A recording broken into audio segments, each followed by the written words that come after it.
எல்லாருக்கும் வணக்கம். இன்றைக்கி என்ன செய்ய போகிறோன்னு பார்த்தீங்கன்னா, கிராமத்து ஸ்டைலில் ஒரு நண்டு குழம்பு எப்படி செய்யலான்னு பார்க்கலாம் வாங்க. அதுக்கு அரைக்கிறதுக்கு தேவையானது ஒரு 3 ஸ்பூன் மிளகு, 2 ஸ்பூன் ஜீரகம், 2 ஸ்பூன் சோம்பு, இதில் கொஞ்சோண்டு மஞ்சள் ஆட் பண்ணி இந்த மாதிரி குறைன்னு அரைச்சிக்கணும்.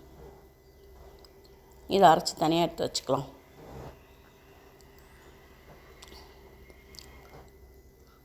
அடுத்தது பார்த்திங்கன்னா, சின்ன வெங்காயம் அதையும் போட்டு நல்லா இந்த மாதிரி பொறன்னு அரைச்சிக்கணும், ரொம்ப நைஸாக இல்லாமல்.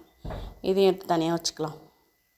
தேங்காய், ஒரு ஸ்பூன் கசகசா, ஒரு 3 முந்திரி பருப்பு. கசகசா இல்லாட்டி இன்னொரு 2 முந்திரி பருப்பு சேர்த்து போட்டுக்கலாம். இதையும் நல்லா தண்ணி ஊற்றி நைஸாக அரைச்சிக்கணும். அரைச்சி தனியாக எடுத்து வச்சுக்கலாம். இந்த மாதிரி நைஸாக இருக்கணும். மற்றதெல்லாம் என்னென்னு பார்ப்போம் வாங்க. நண்டு க்ளீன் பண்ணி எடுத்து வச்சுருக்கிறேன். பெரிய வெங்காயம் 2 அரிஞ்சு வச்சுருக்கேன். தக்காளி, பச்சை மிளகா, பூண்டு அரைச்சி வச்சுருக்கிற பொடிங்க, தேங்காய் விழுது. வாங்க எப்படி செய்யலான்னு பார்க்கலாம். ஒரு கடாயை வச்சு நான் தேங்காய் எண்ணெய் ஊற்றி செய்கிறேன். தேங்காய் எண்ணெய் ஊற்றி செஞ்சால் டேஸ்ட்டு நல்லாயிருக்குன்றதுனால கொஞ்சோண்டு வெந்தயம், ஒரு 10 வெந்தயம் அந்த அளவுக்கு, சோம்பு கொஞ்சம், இது ரெண்டும் பொரிஞ்சோடனே கருவேப்பிலை போட்டுக்கணும். கருவேப்பிலை போட்டு நல்லா பொரிஞ்சோடனே நம்ம பூண்டு பெரிய பெரிய பல்லாக இருக்கிறதுனால அரிஞ்சு வச்சுருக்கிறேன்.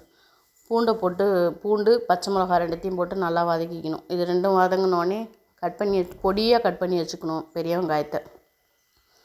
அதையும் போட்டு நல்லா வதக்கிக்கலாம். ஒரு 5-6 நண்டுக்கு இந்த அளவுக்கு எடுத்துக்கிறேன் நான். உங்களுக்கு எந்த அளவுக்கு தேவையோ அதுக்கு தகுந்த மாதிரி மாற்றி எடுத்துக்கோங்க. இது கொஞ்சம் வதங்கினோடனே நம்ம சின்ன வெங்காயம் அரைச்சி வச்சுருக்கதையும் அதில் போட்டுக்கணும்.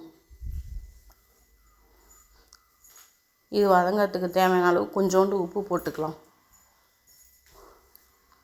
கொஞ்சமாக உப்பு போட்டு நல்லா வதக்கிட்டு தக்காளியும் நல்லா வதக்கி விட்டுக்கணும்.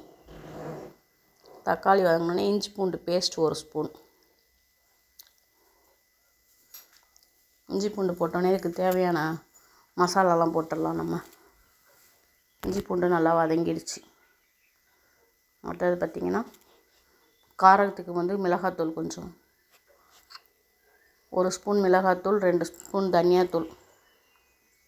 நம்ம எப்பயும் வீட்டு குழம்பு மிளகாத்தூள் வச்சுருப்போம்ல, அது ஒரு 2 ஸ்பூன்.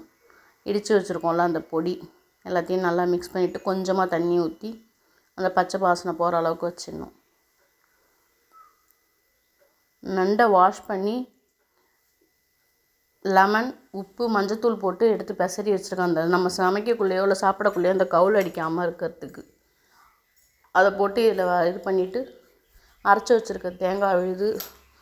நமக்கு இந்த கிரேவியாக வேணும்னா இந்த மாதிரி கிரேவியாகவே விட்டுடலாம். இல்லை கொஞ்சம் குழம்பா வேணும்னா இன்னும் கொஞ்சம் தண்ணி ஊற்றி நல்லா கொதிக்க வச்சு எடுத்துக்கலாம்.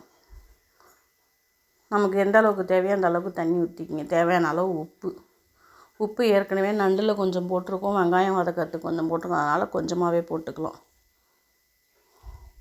மூடி வச்சு ஒரு 10 நிமிஷம் வேக விடுவோம். நண்டு குழம்புல முருங்கைக்காய் போட்டால் நல்லா டேஸ்ட்டாக இருக்கும். இது ஒரு வாட்டி நீங்கள் போட்டு பாருங்கள் எப்படி இருக்குதுன்னு. நண்டோட வாசனைக்கும் அந்த முருங்கைக்காவோட டேஸ்ட்டுக்கும் நல்லா சூப்பராக இருக்கும். ட்ரை பண்ணி பார்த்துட்டு எப்படி இருந்துச்சுன்னு சொல்லுங்கள். முருங்கைக்காய் வேக வர அளவுக்கு நம்ம இதை குழம்பு கொதிக்க வச்சா போதும். முருங்கைக்காய் வெந்துருச்சுனாக்கா குழம்பு ரெடி ஆகிடுச்சின்னு அர்த்தம். அதோட ஆஃப் பண்ணிடலாம். ஏன்னா நண்டு கொஞ்ச நாளிலே வெந்துடும். ஒரு மீன் வறுவல் தான் அடுத்தது பார்க்க போகிறோம் வாங்க. அதுக்கு என்னென்ன தேவைன்னு மீனை வாஷ் பண்ணி எடுத்து வச்சுருக்கேன். இஞ்சி பூண்டு பேஸ்ட் 1 ஸ்பூன். இதில் என்னென்ன அரைச்சி போட்டிருக்கேன்னா, சின்ன வெங்காயம், கருவேப்பிலை, பெருஞ்சீரகம், மிளகு, ஜீரகம் எல்லாமே அரைச்சி வச்சுருக்கேன். அதெல்லாம் அரைச்சி அதில் போட்டு பெசரி எடுத்து வச்சிட்டோன்னாக்கா மிளகாத்தூள், மஞ்சத்தூள், கொஞ்சமாக சோள மாவு எல்லாத்தையும் போட்டு அரைச்சி வச்சுக்கணும். நம்ம அரைச்சி போடக்குள்ளார டேஸ்ட்டு நல்லாயிருக்கும். அதனால் அரைச்சி எடுத்து வச்சுக்கணும். அதில் பெசரி எடுத்து வச்சோன்னாக்கா ஒரு 1/2 hour 1 hour அதை ஃப்ரீசரில் வச்சுருந்துட்டு எடுத்து இந்த மாதிரி நம்ம வறுத்து எடுத்தோன்னாக்கா டேஸ்ட்டு நல்லாயிருக்கும்.